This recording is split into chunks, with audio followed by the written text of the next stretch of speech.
दूसरी तरफ महागठबंधन ने बिहार विधानसभा चुनाव के लिए तेजस्वी यादव को मुख्यमंत्री पद का चेहरा घोषित किया है। इस बात की सबको पहले से उम्मीद भी थी, लेकिन जैसे ही मुकेश सहनी को डिप्टी सीएम का चेहरा घोषित किया गया तो बिहार में सियासी पारा हाई हो गया। महागठबंधन के इस फैसले पर बिहार चुनाव में मुस्लिम्स की हिस्सेदारी और भागीदारी का सवाल उठा रहे हैं। देखिए रिपोर्ट।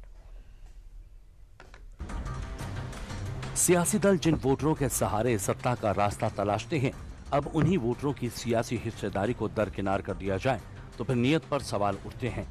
बिहार विधानसभा चुनाव के लिए जैसे ही महागठबंधन ने अपने सीएम और डिप्टी सीएम के चेहरे का ऐलान किया, वैसे ही महागठबंधन की नियत पर सवाल उठने लगे। हम कांग्रेस की हिस्सेदारी के सवाल की बात कर रहे हैं, बल्कि उन मुस्लिम वोटरों की बात कर रहे हैं जिन्हें राजद अपना पारंपरिक वोटर मानती है। लेकिन जब सियासी हिस्सेदारी की बात आई तो मुस्लिम गायब थे। ऐसे में सवाल उठने लगे कि क्या मुसलमान महागठबंधन में सिर्फ दरी बिछाने के लिए हैं? ये मान लिया है कि मुस्लिम समाज को सिर्फ वो डराकर वोट लेंगे, उनकी कोई अहमियत नहीं है। टिकट में भी मुस्लिम समाज के साथ अनदेखी महागठबंधन ने की और जब मुख्यमंत्री और उप मुख्यमंत्री का उम्मीदवार बनाया उसमें भी अल्पसंख्यक समाज अपने आप को ठगा हुआ सा महसूस कर रहा है। ये लोग तो माई समीकरण की बात करते हैं, कहाँ गया माई समीकरण?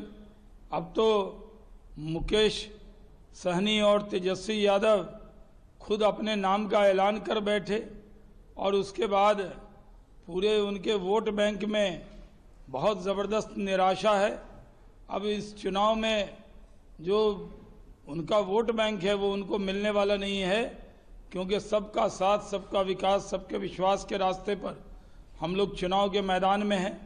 नीतीश कुमार ने न्याय के साथ विकास किया है।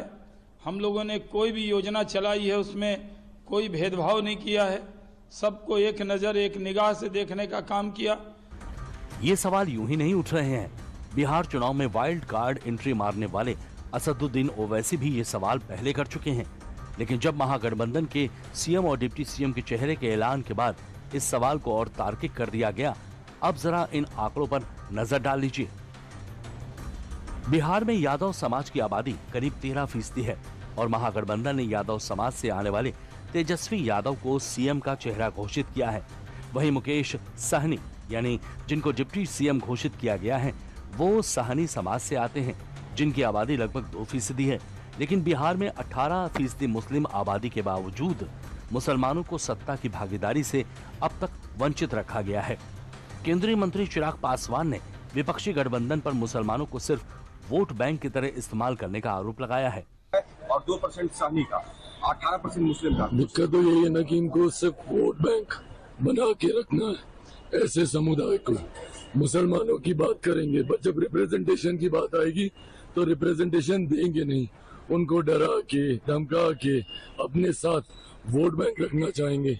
सहनी साहब को ही देख लीजिए, अपना समझौता हो गया, खुद डिप्टी सीएम बनने की घोषणा हो गई तो भूल गए। सीटें मिले नहीं मिले, अपने समाज के बाकी लोगों को लड़ा पाए नहीं लड़ा पाए, ये सिर्फ अपनी व्यक्तिगत महत्वाकांक्षाओं की लड़ाई महागठबंधन के घटक दल लड़ रहे हैं। अरे जो लोग अभी तक चुनाव प्रचार में नहीं निकले, ये लोग बिहारियों की महत्वाकांक्षाओं की लड़ाई लड़नी है। बिहारियों से मुसलमानों को समझ जाना चाहिए कि क्या। अरे तो बिल्कुल मुसलमानों को समझना चाहिए ना भैया। कौन मुसलमानों की बात कर रही है? वही राजद है ना। 2005 में मेरे पिता ने कहा था ना कि भाई एक मुसलमान को आप मुख्यमंत्री बना दीजिए। क्यों नहीं बनाए थे बताइए? अगर इतने ही मुसलमान के हितैषी बने फिरते हैं, क्यों नहीं है उस वक्त एक मुसलमान मुख्यमंत्री बना दिए थे? अगर उस वक्त बनाते तो सही मायनों में समझ में आता कि भैया इनका समर्पण है मुसलमानों के प्रति। और ये कहेंगे कुछ, करेंगे कुछ, इनकी कथनी करनी में फर्क है। मुसलमान इनके लिए सिर्फ वोट बैंक है और जितनी जल्दी मुसलमान ये बात समझ जाए। बिहार के 18% मुस्लिम वोटरों में ज्यादातर वोटर राजद के ही माने जाते हैं। लेकिन सियासी भागीदारी न मिलने की वजह से कई मुस्लिम भी अपनी नाराजगी जाहिर कर चुके हैं। AIMIM नेता असीम वकार ने तेजस्वी यादव पर करारा तंज कसा है।